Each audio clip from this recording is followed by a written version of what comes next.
anything, but just And making give sure us I'm a yes or a thumbs up in the chat box to let us know you can hear. Yeah, just make sure I'm coming through okay.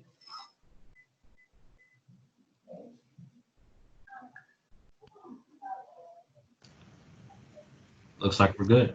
All right, great, awesome. Okay, so this is just a kind of preparation for the dog and cat contest.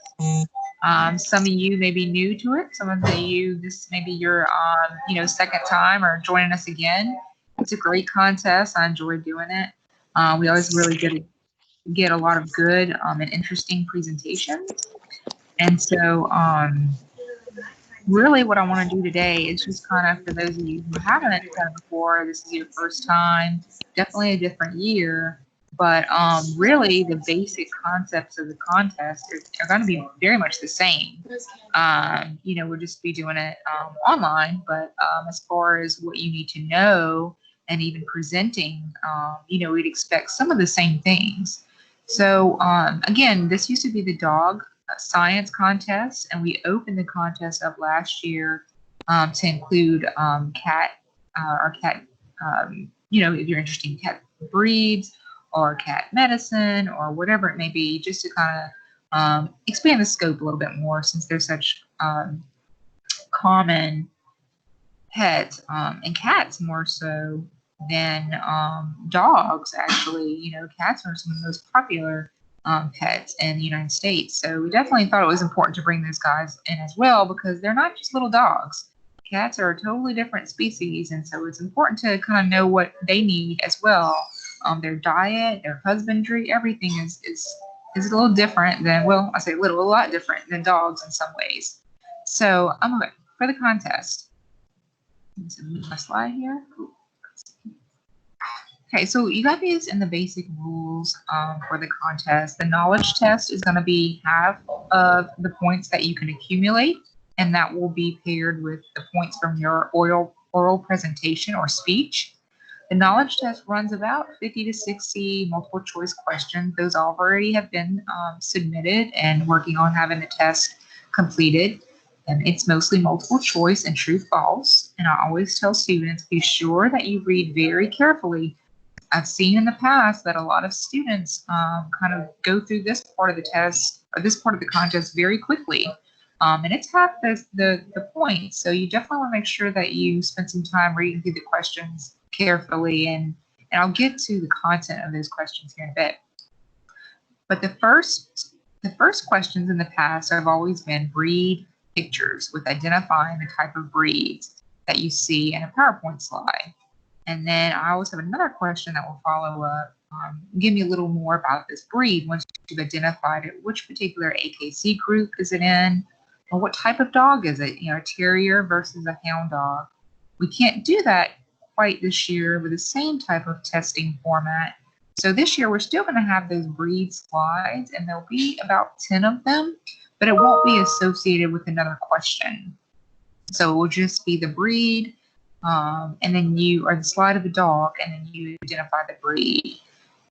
And then for the remainder of the test is just those knowledge-based questions from the AKC website material that you were given in the study guide. That study guide has been posted and is available for you to use. And again, we'll get to that more of that here in a bit. And so the oral presentation, that is worth another 100 points. These are individual presentations. In the past, I have been asked if people could do them together, but this is an individual contest. So that definitely just on your own. And this is great practice to learn how to do a speech. For a lot of you guys, this is the first time that you maybe had this experience. And so we really want you, this should be a learning experience, and especially going to kind of be twofold this year with it being an online format as well. So we would still expect the same type of, professionalism and just the same type of presentation skills involved. Only 6 minutes for your presentation. That includes the presentation itself, which should be roughly about 5 minutes or so, and then we allow about a minute or two for questions. So around that time frame. Sometimes particular students on their topics will get a lot of questions either from me or the other judge or even some of the other students. And sometimes it just may be one question. It depends. But really practice when you're making up your presentation and be mindful of your time. Typically in the past, we have anywhere from 22 to 27 students in this contest. The first 10 or 11 or a percentage, I can't remember what the percentage is exactly for the blue ribbons, but that's based on your accumulation of 200 points. And getting who's ever closest to that 200 points is going to be the winner. But then we usually have about 10 or 11 that get blue ribbons from this contest. The knowledge test. The majority of the information comes from the AKC website. I have probably about 40 questions related to some of the content in there, specifically from the articles that I point out to you in the study guide. The catfriendly.com website, that sounds, like it's not a very,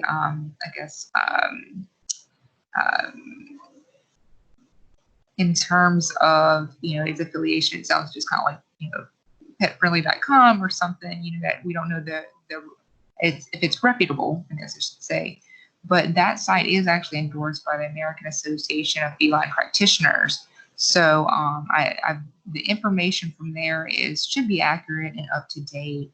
And so I've went with that one for the cat material. And again, these are all mentioned in the study guide, as well as the specific areas I want you to focus on, because there's a lot of information on there. You could be there. In the past, when I had to start using some of the content from the AKC website, it was a little more focused, but now it's more of kind of a blog style. So I've had to really kind of guide you to the articles that I think are more important for to focus on for the knowledge test. And AKC, I guess about 2 or 3 years ago, really changed the website. So I've kind of had to rework this contest and the content coming from that. The superintendent before me used an AKC website, and I've just been kind of going in that same fashion with the content. And there's a lot of good information there. Some of it's really, veterinary, medical science heavy, and some, heavy, I guess, in terms of for this contest. And some of them is just more, breeding, husbandry, some of those basic things that you should know about the care of dogs and cats. And so I would, take your time to kind of go through those in the study guide. The highlighted ones, the ones that I specifically point you to, that most of them are short. They really don't take that long to read. You could print them out if you wanted and make you like a little binder or folder with the articles, if that's the way you want to do it, or just reading through them for the couple of weeks before the contest. And again, the test, I would go to say it's not all inclusive, and as terms of I have a few questions that maybe are not directly related from those articles, but I would say 95% of them are. I have a couple of questions that I always ask that come specifically from some dog and cat articles that we have on our LSU Ag Center website. Hi, Dr. Couillon. There are some questions in the chat. Hope I'm going to circle back to you in 1 second. Okay. But I have, will knowledge test be half and cat science? Oh, I'm sorry. Will knowledge test be half cat and half dog? So will it be half cat, half dog, I'm guessing? No, it's the majority of it is dog.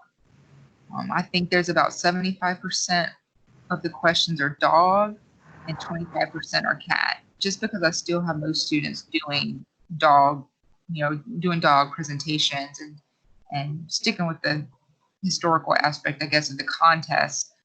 In the future years, I may get it more 50-50, but for now, it's about 75-25.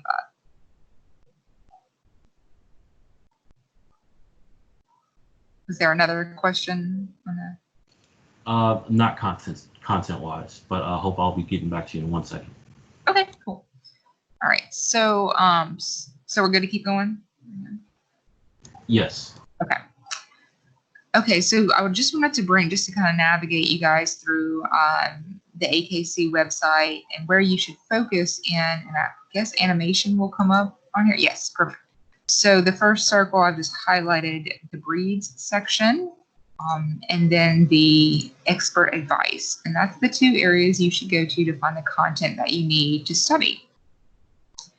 And if you go to, let me go back just a second. So under expert advice, if you click down on that little drop down menu, it will bring you to this page where you have the browse by topic area.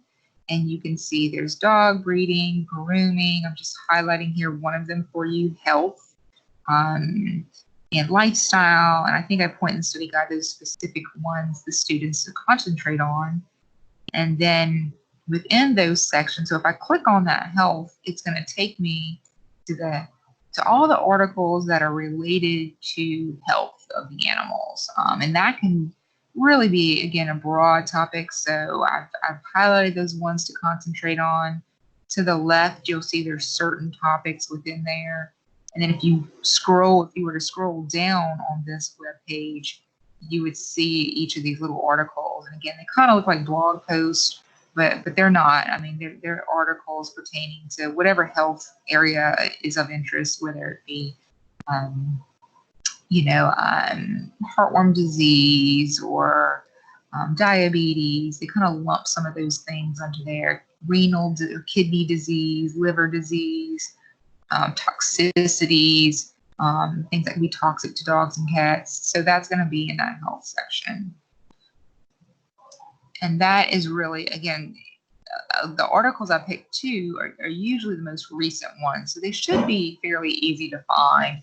If not, you can always go into the search button at the top of the AKC website and type in one of those articles that I list, and it should bring you straight to them.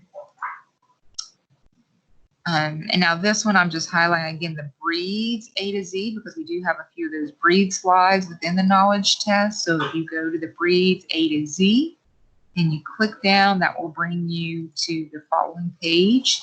And to the left, you will see all the way to the left, the breed explorer, and then you can find dogs. You can base that will bring all the breeds within the AKC registry. And then below that is exploring based on characteristics and groups.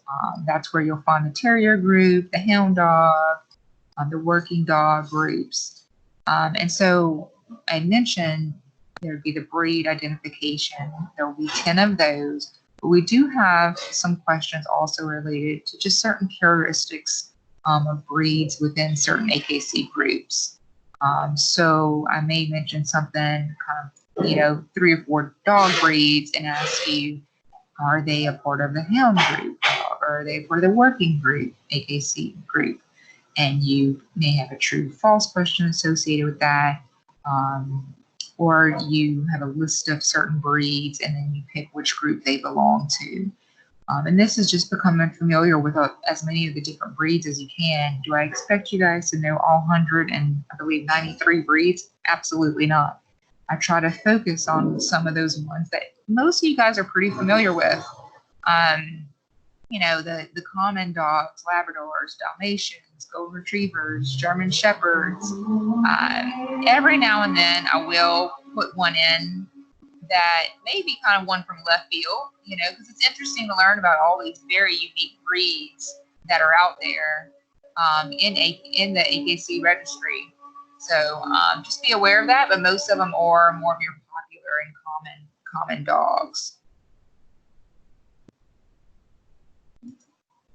And there I've highlighted it for you there, just to kind of direct you guys. Now this is the catfriendly.com website. It again, it's a very good website, and you can see with some great information, very thorough information. But again, the articles are not that long, and keeping in mind it is about 25% of the exam, so I would expect you to spend more time on the AKC. But this one does have some good information. You'll see at the top it's endorsed by the American Association of Feline Practitioners, so that is where a lot of the information is coming from. And then I want you guys to focus on the cat care at home, keep your cat healthy, and the diseases section specifically. And in there, whenever you click on those specific sites or those specific pages, they'll be on the left, the articles which I've guided you on in the study guide to focus on. And, you know, these guys have some very specific diseases that are different from dogs, and certainly have some diseases or some things that are similar to dogs. But you know, they're feeding, you know, maintaining their litter box, their grooming characteristics, and again, their diseases can be very different than dogs. So breed recognition and identification is what I mentioned earlier. You'll get a picture just like this picture here of this Basset Hound. The picture may look very similar like to this picture. And then you'll be given multiple choice answers, and then you just pick the one that, that you know it to be. There are no cat breeds to identify. In the future, in the future, I may implement maybe a picture or two, because there are different cat breeds for sure that are recognized. But right now, that's a little, you know, it's a little more challenging. So we're just going to stick to dogs right now. And again, AKC recognizes 193. But don't let that overwhelm you too much. Again, focus on, when you think of common pet dogs, those are really the ones I want you guys, you know, to focus on. I think as you go through the AKC website, you go to, they have in that drop down menu. Let me just go back to it real quick.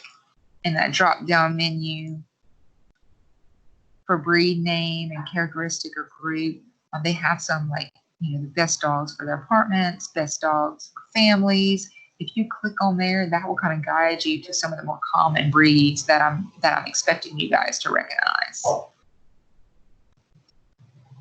right, back to here. Okay. So this is kind of the biggie too. That makes you know, you guys a little nervous. I understand. Again, this may be your first time, but regardless, it is great practice, and especially on this online format, you'll be learning a new way of, you know, a lot of things may be moving towards some online things and presentations. So again, a good twofold way to build your skill set, and again, expecting some of the same things that we would if we were in person.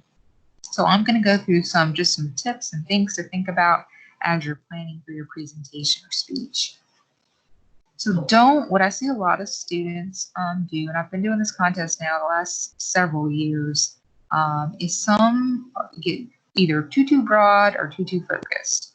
And too broad meaning that sometimes you kind of get lost in, or maybe just you know, it's so broad that we can't really find the kind of core message of your presentation. Remember, this is meant to be informative.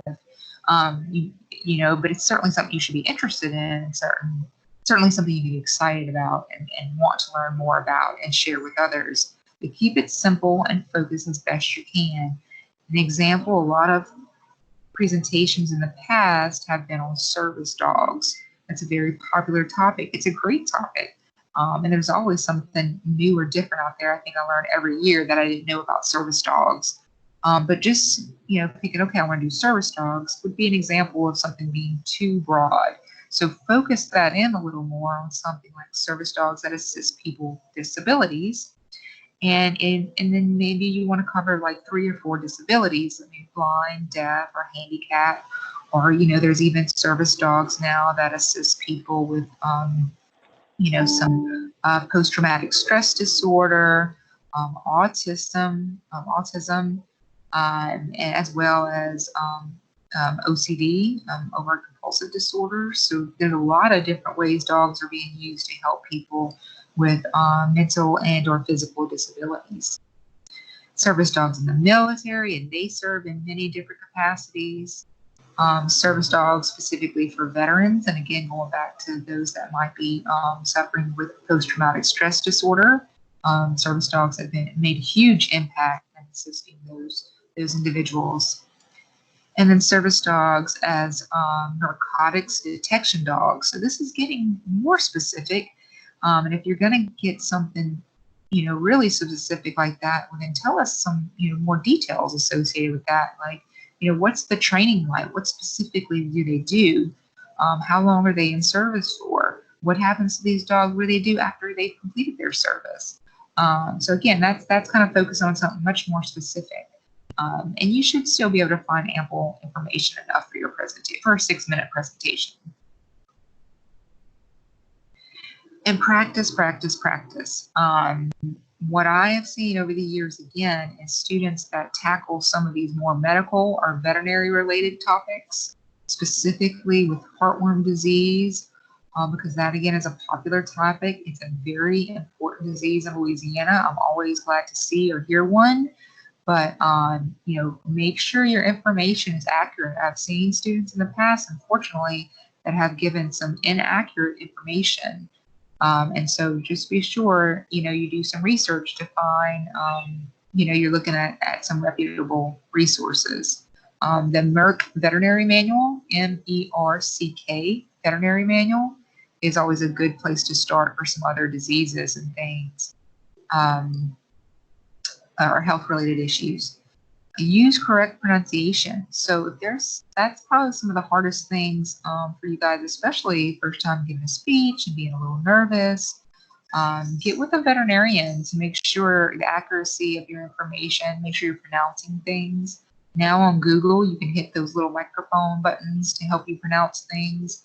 But also, finding a veterinary medical terminology book or just doing a good internet search can help you to make sure that you're tackling some of those medical terms. I don't expect perfection, obviously, with some of these things that you guys are just not familiar with, but just try the best you can to try to get those pronounced correctly and used correctly.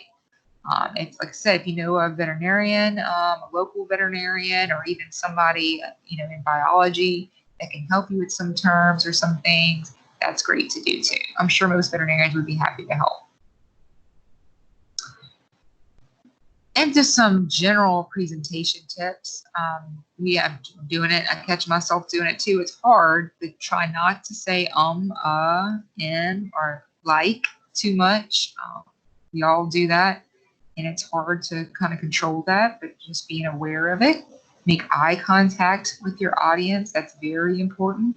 That's not going to be as easy in this online presentation, but you can still do that by looking at the screen and trying to focus on who you're actually speaking and talking to. And again, practice your timing. And in-person presentations, we certainly can get nervous, and that can make us go faster. And so that's why I have, don't forget to smile, relax, and slow down. Some people just kind of rush through all their information and are short on time. And in some ways, I see some people kind of do the opposite sometimes, where not so much that they slow down in their speech, but maybe they just kind of start rambling to where they get off topic. So that's why it's really important, again, to practice. Make eye contact to engage with your audience. Practice your timing. And then I also found this link here that I put in for informative speech presentation tips. It's from the Art Skills website. It had some great little graphics and reminders. You should be able to click right to it for some things that are really helpful, I think, and basic graphics and stuff to remind you what to do during a presentation. A lot of times people too in person tend to kind of fidget, move around, or if they have note cards, kind of like shake or rattle those. And again, we won't have those same things, but I think online is going to pose some, different situation in how you can try to compose yourself in front of your screen and still try to really give a good presentation without reading directly from things or fidgeting in some way that we can maybe notice it on the screen. So again, just practice. PowerPoint presentation. In the past, this has been mandatory. Given that things are just different this year, I'm not making it mandatory, but I am still going to highly encourage it just because of the fact that it can help guide your presentation. As long as you don't overload the PowerPoint slides with too much information. We see this all the time where there's just, paragraphs almost on some, and nobody's really going to have the chance or time or hopefully the interest, if you were paying attention to your speaking, of reading all that. So use terms or short phrases to just prompt you what you want to talk about. The same as you would use maybe from note cards, is to just guide your presentation, not be the presentation in of itself. We want to watch you, we want to listen to you, and we want to see something from your PowerPoint, specifically maybe some pictures or highlight some words or terms of interest.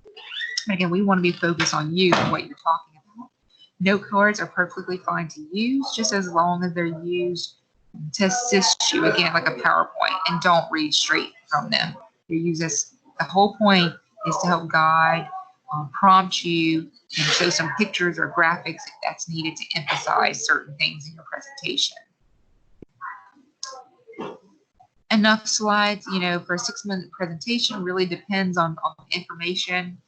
Rule of thumb is slide per minute, but you'd expect anywhere from 6 to 8 slides with a title, intro slide that may introduce yourself, where you're from, what you're going to talk about. It's always good to have that slide that maybe just gives us an overview of what you're going to talk about. And then I usually see some students make the mistake of not having a good conclusive or summary type of slide at the end of the presentation. So just make sure you include that, a way to kind of wrap up your presentation. And then certainly a slide or just to show your references or resources used. If you don't have a PowerPoint presentation, I would just suggest that you either share with us briefly where you got your information from, or again, you could maybe just put it in notes section in some way to kind of share where you got the majority of your information. Make sure your overall presentation, just to kind of wrap this all up, is professional and natural. You want to convey to us a message, the information about something you're interested in. Don't get too theatrical, meaning you want to sound like you practice, but not that this is a show. We want to be entertained from the information that you want to share, but not so that it steals away from the content. And I hope you guys understand what I mean by that, is that we see some students get up there and it sounds almost, it's just a little too dramatic for the point of the contest. And I don't want to confuse that. It's okay to be entertaining. You just don't want that to steal away from the professionalism, the skills that you're trying to obtain from this, and being informative. I think that was my last. Yep. Then I can take any questions. So there's one. Is it okay to say what parish they're from? I don't believe that's a problem. I don't know that anybody's ever done that when they've introduced themselves. I can't remember offhand, but I think it's probably fine. It's never been an issue. For some of the other contests, they encourage the kids not to say that. They encourage the kids to say where they're from? Or to not? Say not. Like, oh, to not. Okay. Yeah. Okay. I don't think anybody has ever said it before in their speech, but I think it'll probably be okay. I don't have any problems with it. So I'm gonna go ahead and just typically and say that it's not done. They just want to make sure that there's no bias towards any particular peer. So yeah, okay, that makes sense. With hope and say it's usually discouraged. Okay. Yeah, I don't know that it's really. I think the other reason too is some of the other judges for some of the other contests are, parish volunteers. Gotcha. And I mean, it's not to say that they would give bias to a child, but right. But still, you never know. There's some subconscious, Right. Yeah, and I tend to forget. I guess in terms of what I was thinking was where you're from, like maybe but then that would give away which parish you're in. If you're from. It's hard to not. Right. It's hard for the kids to not want to tell, hey, this is where I'm from. Right. Yeah, you don't want to detract from their message too. So. Yeah, that makes sense. Yeah. So we actually have a question. What looks like to be a student, a youth member. Is it okay for us to look at our PowerPoint while speaking to y'all? Yes. Yeah, that's fine. You know, it certainly, yeah, you as talk, well, I'm not sure, Robert, are we going to be able to see it to where we can see them, and are we going to have cameras off? If they have a, So if I'm not, I'd have to look at the rules specifically. Are they to upload their PowerPoint, beforehand? If so, if it's going to be uploaded beforehand, they will be able to see it on the screen. okay, But if this is not one of those where, where it has to be uploaded, but you're just using it as, as a supplemental information for your presentation, wait, there's Megan right there, the tech person for this contest. I'll let her turn. okay. All right, so we will be so the contestants, the PowerPoints, the tech team member will load them into the live presentation and then give them control to navigate it. So the question is, yes, I mean, you have control of your PowerPoint. Yeah. If you're reading it, word for word, that obviously might affect your score. But Right. it's there, it's a visual for you. And the technology, as long as you have a working camera, you should be able to open your camera and present at the same time. And we do have a training on June 5th to show you how that works. And then I'll just say again, there will be a tech person on the call to kind of assist you and guide you through that process. So I hope that answers your question. Yeah. Megan, this is Hilton. I have a question in relation to that. So we were on one of these meetings yesterday, and I asked when the kids, who's going to be in control of getting the PowerPoint uploaded and ready for the kids to take control? Is that going to be the tech person, or will that be the superintendent of the contest? Okay, so I'm the tech person that's helping with this contest. So I would help get that PowerPoint loaded. So I would have access to those PowerPoints. Okay, but is that how each contest is going to run, or will it be different? That's how each contest is going to run. Like the PowerPoints, the deliverables are due on the 12th, and then the tech team person assists the superintendent in getting that PowerPoint loaded. Okay, that answers that question. Okay, thank you. Okay. Hey, and Hope, to answer your question, the correct answer for that time limit would be 5 to 8 minutes. So the chart that's on page 5, you are correct, 5 to 8, and we'll get that clarification out today. Any other questions about any of the? I mean, I know we got a lot of the tech things to kind of work out, but we'll have the training for that. So any other specific questions related to the contest? I can't see the chat thing.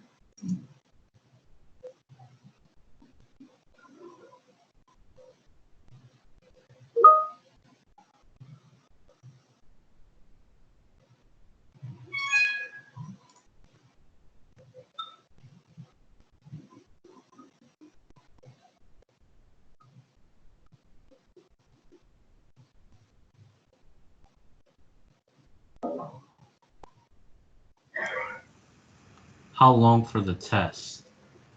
How long will the test be open on? Oh, that's a good question. That's another thing I think Megan and I need to, because in the past, the students were given 9 to 12, 9 a.m. and 12, but really most of them finished in 30 to 45 minutes.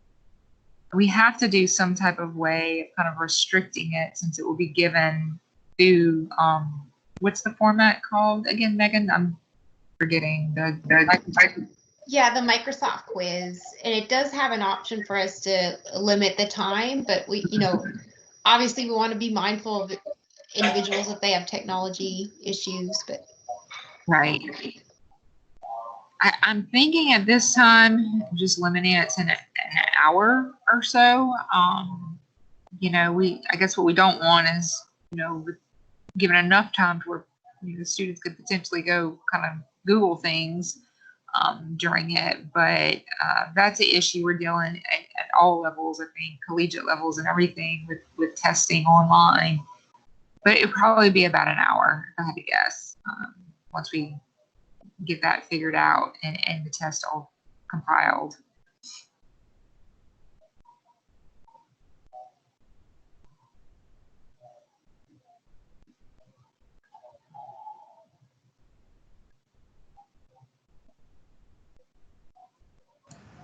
Hey, Kaylee, I'm gonna, that's a great question. Definitely, we're gonna get that answered for you tech-wise, and I'll connect you, I'll get you connected with Miss Megan Franks on that, okay? So I believe we can use Google Slides. I don't see why not. Can we get a file export of those Google Slides though?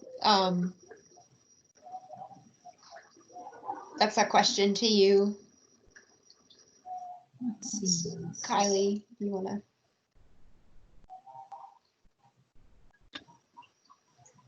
I think some of them have done Google Slides in the past too, actually.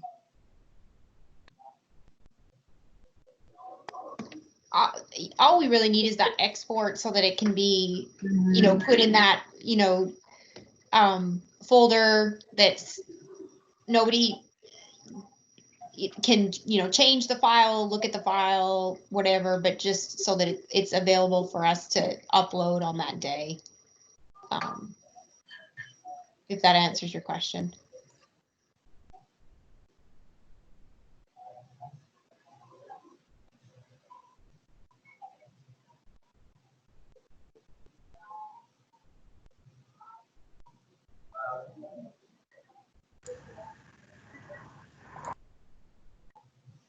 Are there any more questions related specifically to contest content?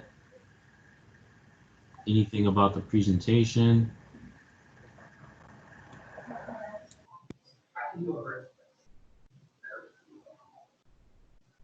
Alright. Well, and I'm always available, you know, if you guys have anything that comes up, to, you know, email me if you need to. And I'd be happy to help.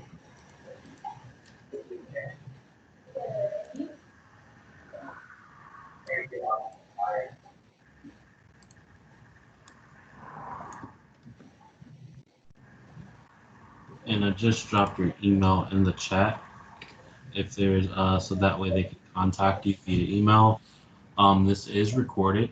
Remember, all contestants will have access to Office 365. That's a great point, Monique. Megan, do you want to speak to that?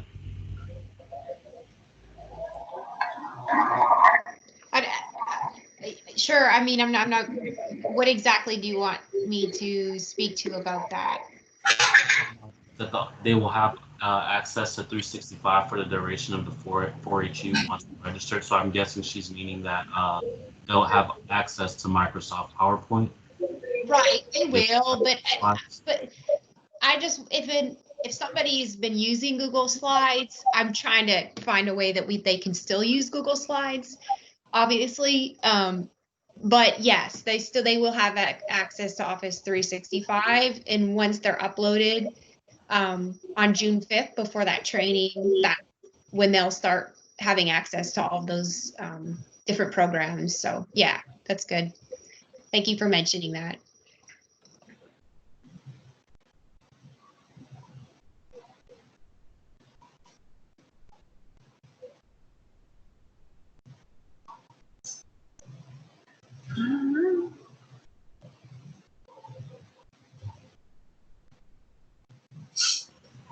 Okay. If there's no more questions, Hey, I have one more thing, Robert. I was just on Google Slides, and you can download it just the same as you would a PowerPoint. So they're able to upload it as an attachment. So that should be fine for those that want to use Google Slides. Yeah, I think we've had actually a couple use them in the past, but at the time I think it was just downloaded on the desktops of the computers in the room. How you guys did in the past, just download on the computer. So that should be fine.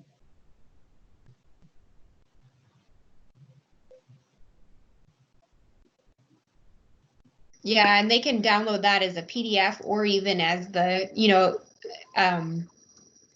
as PowerPoint as well. So there's a lot of options. Good deal.